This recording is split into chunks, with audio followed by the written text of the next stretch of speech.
ಸರ್ವೇ ಭವಂತು ಸುಖಿನಃ. ಇಂದಿನ ಭಕ್ತಿ ಸಂದೇಶವನ್ನು ನೋಡೋಣ. ಸನ್ಯಾಸಂ ಕರ್ಮಣಾಂ ಕೃಷ್ಣ ಪುನರ್ಯೋಗಂಚ ಶಂಸಸಿ ಯತ್ ಶ್ರೇಯ ಏತಯೋರೇಕಂ ತನ್ಮೇ ಬ್ರೂಹಿ ಸುನಿಶ್ಚಿತಂ. ಕೃಷ್ಣ, ಸನ್ಯಾಸನೂ ಒಳ್ಳೆಯದು ಅಂತ ಹೇಳ್ತೀಯ, ಈ ಕಡೆ ಕರ್ಮನೂ ಒಳ್ಳೆಯದು ಅಂತ ಹೇಳ್ತೀಯ, ಯೋಗಿ ಥರ ಇರು ಅಂತಲೂ ಹೇಳ್ತೀಯ. ಕರ್ಮ ಮಾಡೋದು ಹೇಗೆ ಯೋಗಿ ಥರ ಇದ್ಕೊಂಡು?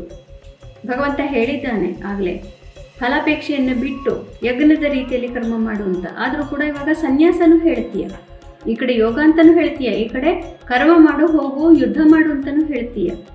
ಇದು ರಜೋಗುಣ ತಮೋಗುಣ ಆಗಲಿಲ್ವೇ? ನನಗೆ ಅರ್ಥ ಆಗ್ತಾ ಇಲ್ಲ, ದಯವಿಟ್ಟು ಈ ಸಂಶಯವನ್ನು ಬಗೆಹರಿಸು ಅಂತ ಕೇಳ್ತಾ ಇದ್ದಾನೆ. ಪಂಚಮೋಧ್ಯಾಯ, ಇದು 5ನೇ ಅಧ್ಯಾಯವನ್ನು ಇವತ್ತು ನಾವು ಶುರು ಮಾಡಿದ್ದೇವೆ. ಇಂದು ಶ್ರೀ ವಿಶ್ವಾವಸು ನಾಮ ಸಂವತ್ಸರಿ ಉತ್ತರಾಯಣ ಶಿಶಿರ ಋತವು ಮಾಘ ಮಾಸೆ ಶುಕ್ಲ ಪಕ್ಷೆ. ಇಂದು 30ನೇ ತಾರೀಕು ದ್ವಾದಶಿ ತಿಥಿ ಶುಕ್ರವಾರ ಮತ್ತು ಇಂದು ಆರ್ದ್ರ ನಕ್ಷತ್ರ. ಮತ್ತು ಇಂದು ಶುಕ್ರ ಅಸ್ತತ್ಯಾಗ ಮಾಡ್ತಾ ಇದ್ದಾನೆ. ಶುಕ್ರ ಅಸ್ತನಾಗಿದ್ದ ಇಲ್ಲಿವರೆಗೂ ಕೂಡ ಮಕರ ರಾಶಿಯಲ್ಲಿ. ಇಂದು ಶುಕ್ರ ಅಸ್ತಂಗತನಾಗಿದ್ದರಿಂದ ಆಚೆ ಬರ್ತಾ ಇದ್ದಾನೆ, ಅಂದರೆ ಸೂರ್ಯನಿಂದ ಸುಮಾರು ದೂರದಲ್ಲಿ ಬಂದಿದ್ದರಿಂದ ಸೂರ್ಯನ ಪ್ರಭಾವ ಶುಕ್ರನ ಮೇಲೆ ಇಂದಿನಿಂದ ಸ್ವಲ್ಪ ದಿನಗಳ ತನಕ ಇರೋದಿಲ್ಲ. ಪುನಃ ಶುಕ್ರ ಯಾವಾಗ ದಗ್ಧನಾಗ್ತಾನೋ ಆಗ ಪುನಃ ನಮಗೆ ಅದರ ಒಂದು ಪ್ರಭಾವ ಕಾಣುತ್ತೆ. ದಗ್ಧನಾಗಿದ್ದಾಗ, ಅಸ್ತನಾಗಿದ್ದಾಗ ಮೌಢ್ಯ ಅಂತ ಕರಿತೀವಿ. ಅದರಿಂದ ಆ ಗ್ರಹದ ಒಂದು ಪರಿಣಾಮ ನಮ್ಮಲ್ಲಿ ಕಾಣ್ತಾ ಇರೋದಿಲ್ಲ. ಈ ದಗ್ಧತೆಯಿಂದ ಆಚೆ ಬಂದಾಗ ಆ ಗ್ರಹ ತನ್ನದಾದಂತಹ ಪರಿಣಾಮವನ್ನು ತೋರಿಸ್ಕೊಳ್ಳಿಕ್ಕೆ ಸಾಧ್ಯವಾಗುತ್ತೆ. ಶುಕ್ರ ಮಕರ ರಾಶಿಯಲ್ಲಿ ಇಂದು ಅಸ್ತದಿಂದ ಆಚೆ ಬರ್ತಾ ಇದ್ದಾನೆ. ಇದರಿಂದ ಮೇಷರಾಶಿಯವರಿಗೆ ಕಾರ್ಯಕ್ಷೇತ್ರದಲ್ಲಿ ಸ್ವಲ್ಪ ಕಷ್ಟ ಜಾಸ್ತಿ ಆಗುತ್ತೆ. ಹೆಂಗಸರಿಂದ ತೊಂದರೆಗಳು ಹೆಚ್ಚಾಗಬಹುದು ಮತ್ತು ಹೆಂಗಸರಲ್ಲಿ ವೈಮನಸ್ಯಗಳು ಉಂಟಾಗಬಹುದು. ಹುಷಾರಾಗಿರಬೇಕು. ಇನ್ನು 1 ವಾರದ ತನಕ ಶುಕ್ರ ಮಕರ ರಾಶಿಯಲ್ಲೇ ಇರ್ತಾನೆ, ಅಲ್ಲಿವರೆಗೂ ನಿಮಗೆ ಈ ತೊಂದರೆ ಉಂಟಾಗಬಹುದು. ವೃಷಭ ರಾಶಿಯವರಿಗೆ ಇದು ಉತ್ತಮವಾದಂತಹ ಗೋಚಾರ. ಮನಸ್ಸಿಗೆ ನೆಮ್ಮದಿ ಪ್ರಾಪ್ತಿ, ಸಾಮಾಜಿಕ ಚಟುವಟಿಕೆಗಳಲ್ಲಿ ನಿಮಗೆ ಗೌರವ ಪ್ರಾಪ್ತಿಯಾಗುತ್ತೆ.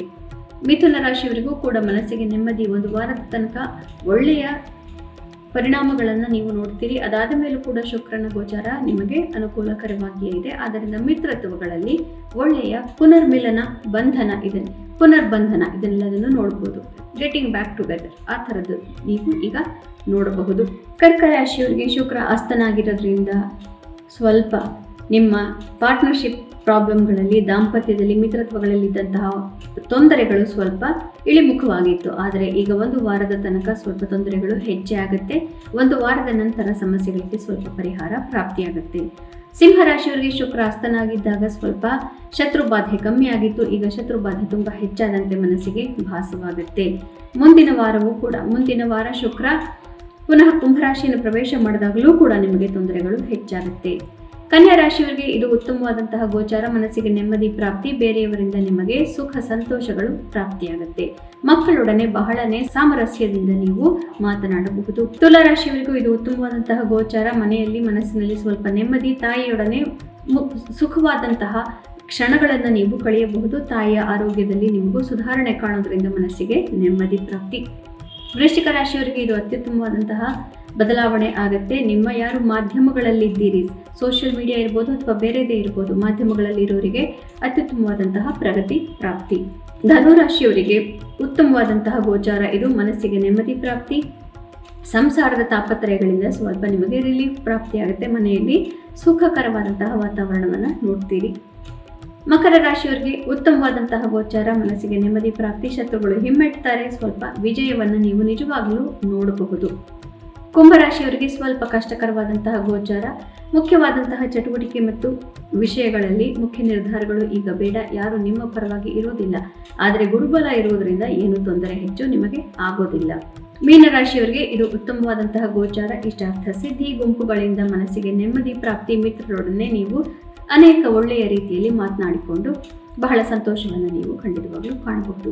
ಪುನಃ ನಾಳೆ ಭೇಟಿಯಾಗೋಣ. ಅಲ್ಲಿವರೆಗೆ ನಿಮಗೆ ತಿಳಿದೇ ಇದೆ ಗೀತಾ ಶ್ಲೋಕಗಳ ಶ್ರವಣ, ಪಠಣ, ಮನನ, ಲೇಖನ ಇದು ಎಲ್ಲದನ್ನೂ ಮಾಡಿದ್ರು ಅತ್ಯಂತ ಹೆಚ್ಚಾದಂತಹ ಪುಣ್ಯ. ಇದರಿಂದ ಭಗವಂತ ಬಹಳ ಪ್ರೀತನಾಗ್ತಾನೆ. ಯಾವುದಾದ್ರೂ ಒಂದನ್ನು ಮಾಡಿದರೂ ಕೂಡ ಭಗವಂತ ಮೆಚ್ಚಿ ನಮ್ಮನ್ನು ಖಂಡಿತವಾಗ್ಲೂ ಕಾಪಾಡ್ತಾನೆ. ಜನ್ಮಾಂತರದ ಪಾಪಗಳು ನಾಶವಾಗುತ್ತೆ. ಶುಭಮಸ್ತು. ಶ್ರೀಕೃಷ್ಣ ವಿಜಯ.